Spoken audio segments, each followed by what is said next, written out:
సహించేదే లేదు. రాజ్యాంగబద్ధమైన పదవిలో ఉన్నటువంటి ఒక వ్యక్తి పైన చెప్పు విసడం అనేది చాలా హేయమైన చర్యగా మనం పరిగణించాలి. ఇది ఒక వ్యక్తిపై చేసినటువంటి దాడి కాదు, ఇది ఒక భారత రాజ్యాంగం పైన చేసినటువంటి దాడిగా మనం చూడాలి. ఇది యావత్తు న్యాయ వ్యవస్థ పైన చేసినటువంటి వ్యవస్థగానే మనం పరిగణించాలి.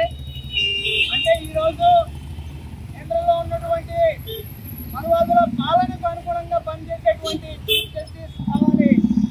మనువాదుల యొక్క అడుగులకు మడుగులు వచ్చేటువంటి న్యాయ వ్యవస్థలు వీళ్ళకి కావాలి. పథకాలు తీసేటువంటి వ్యక్తులు వీళ్ళకి కావాలి. వాళ్ళు తానా అంటే తందానా అనేటువంటి పోలీస్ వ్యవస్థలు వాళ్ళకి కావాలి.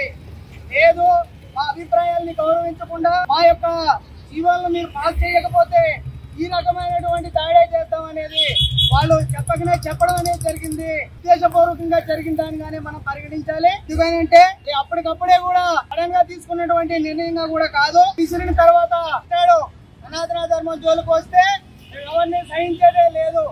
అంటే ఈ రోజు మనువాదుల పాలనలో ఉన్నటువంటి ఈ న్యాయస్థానంలోని వాళ్ళే ఉంటారు.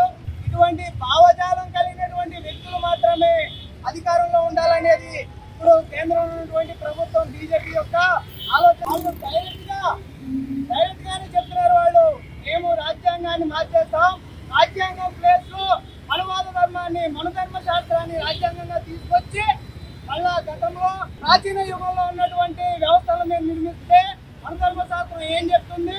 ఆ స్త్రీ స్వతంత్రం అనేది, స్త్రీకి స్వతంత్రం ఉండకూడదు, మనం ప్రశ్నించే వాళ్ళు ఉండకూడదు, ప్రశ్నిస్తే నిర్బంధాలు ఉంటాయి. అతిపై జరిగినటువంటి దాడిగా ఎవరైనా అనుకుంటే కూడా అది వాళ్ళ అవివేకంగా మనం అనుకోవాలి. ఈ రోజు చాలా మంది మనువాదులు అంటున్నారు, ఎవరైతే న్యాయమూర్తి ఉన్నారో ఆయన దళితుడే, ఈయన దళితుడే.